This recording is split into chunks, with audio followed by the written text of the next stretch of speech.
Hello! Happy Wednesday. I hope wherever you are that you and your loved ones are safe and well, that you're having a good week and a good day. My day got better than it was this morning. I filmed a video this morning that I will not publish. I was just emotionally all over the place. I'm going to be honest, the next few weeks I'm going to be talking about my stroke, thinking about my stroke because the anniversary is coming up on Christmas Eve, as you know. And I am struggling, as I mentioned. And the closer we get, the worse it gets. A little bit like, So this morning, that was not a good video. And I'm glad I didn't publish it. I'm glad I waited. I was like, stop, film later. Because it was just too raw, too hard. And hopefully I won't get upset in this one, but we'll see. It's early. Early days. So today, well, actually a few days ago, I reached out to the people in my stroke groups that are online, and I asked for their advice on dealing with this first anniversary and subsequent anniversaries, because I don't know how to mentally flip the switch that, Christmas Eve will be ruined again because, how can it not be? Because, I don't want to think like that, but I can't turn that off. So I can't turn that off. I can't switch gears. It's going to be what it's going to be, and I think I just have to let it be what it's going to be, because I know I didn't ruin Christmas. I know I won't ruin Christmas, but mentally I ruined Christmas, and I think it's going to be ruined. But and no amount of kindness is going to make me think otherwise. I'm just going to tell my family that ahead of time. It's not going to. I can't get out of that mindset. It'll probably take me a very long time to get out of that mindset. But the people in my groups were amazing. Some of them said they don't acknowledge the day. They just try to keep it normal and go about what they're doing. Some people consider it like a rebirth day and celebrate being alive and being wherever they are in their stroke journey. And then a lot of people just talked about gratitude, and I try to live and lead with gratitude in my own life. I try to, gratitude first, and being grateful and thankful and hopeful. And I try to do that because I am extremely grateful for my life and where I am and how far I've come, and for all the bumps and bruises, literal and emotional. I am very lucky, and I know that. And so I try to never forget to be thankful on my best day or on my worst day, because it's a healthier mindset to have, to always, to just never forget to be grateful. And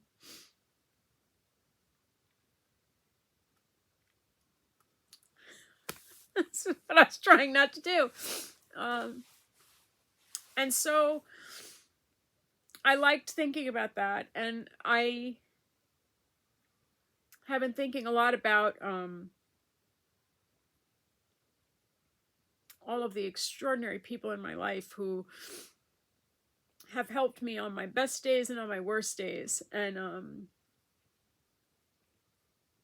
they are many, and I'll get into that down the line, but that helped me reframe my own mindset. And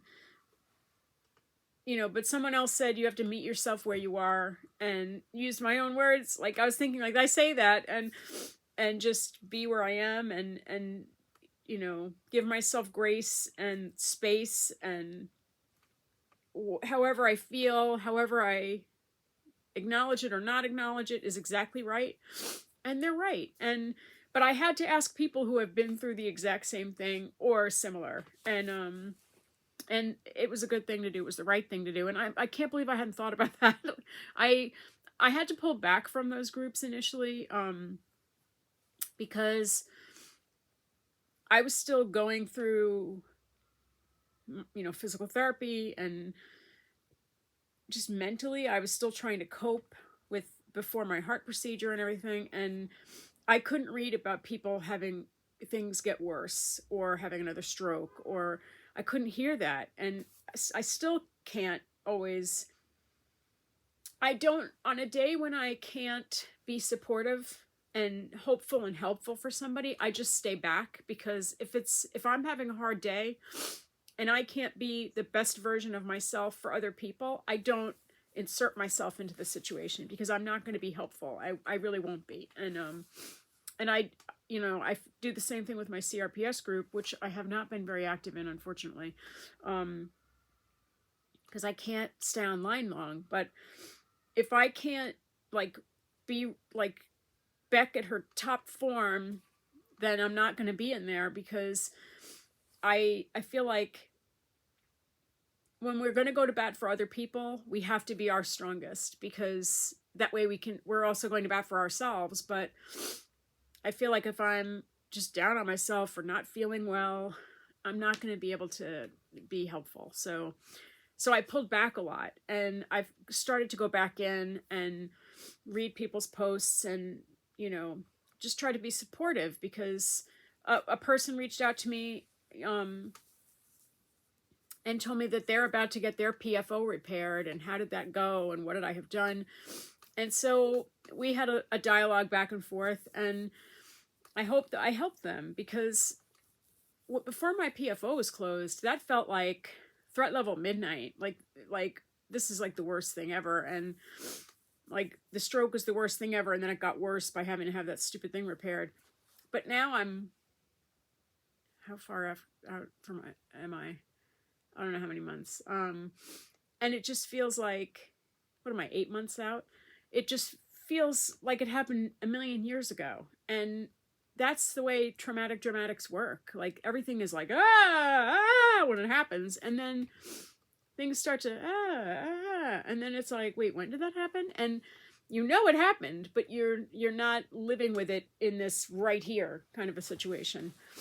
So those people were all very helpful to me. I hope I was helpful to them. And it gave me some clarity and calmed me down a little bit. And so I was glad I did it.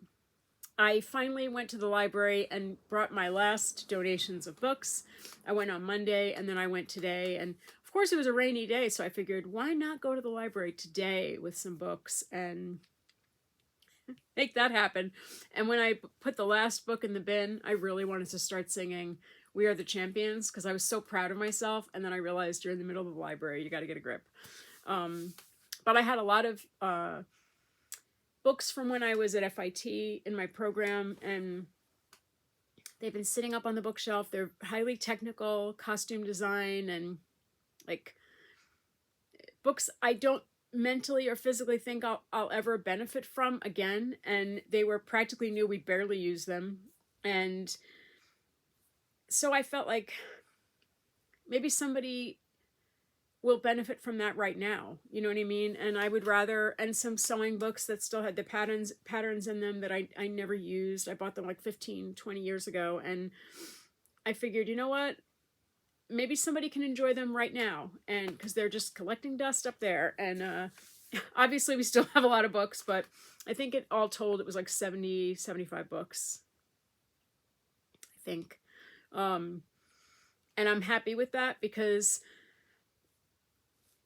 I don't know, I'm kind of in a pay it forward mindset. And like we also had, there's a local organization that will come and pick up clothing, and we had started to pull things out that we knew we wanted to donate.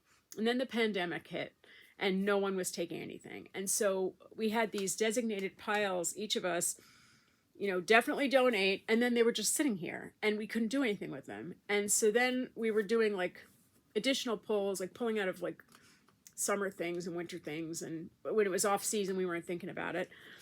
But all told, 14 bags got picked up today. And I'm very happy about that, because it felt good to release the physical things, but it also felt good to just mentally unload all that and know that somebody else can benefit from it right now. So that made me very happy. And So I'm struggling with things, but I'm trying not to just sit here thinking about things. I did a lot today, and I have to look at my mileage because I don't know how many miles I walked today, but I'm curious. Let's find out. I have to take my glasses off for this because I can't see with my glasses on. Let's find out.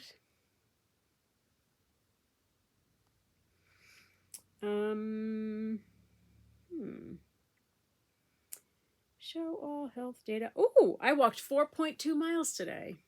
And it feels like it. I'm happy about that. I accept that. I'm glad of that. I made 2 trips to the post office. Why 2? Because I forgot stuff the first round. So the woman at the post office desk was like, were you not here like 2 hours ago? And I was like, yes, I was. Good to see you again. But so it started out as a rough time, but then I made myself go out and get things accomplished, and that helped. And this is the weirdest long video. I apologize. I'm going to leave it there because I'm just going to keep, I can't even talk. I'm going to keep rambling and scrambling and blah. There's no point to that. So I hope wherever you are that you have a low pain, no pain, low aggravation, no aggravation kind of a day, kind of a week, kind of a weekend to come. That is what we hope for. That's what we deserve. And that is what I wish for each and every one of you every single day. Have a good night. I will see you on Friday via the blog, next week for everything, and have a good night. Bye.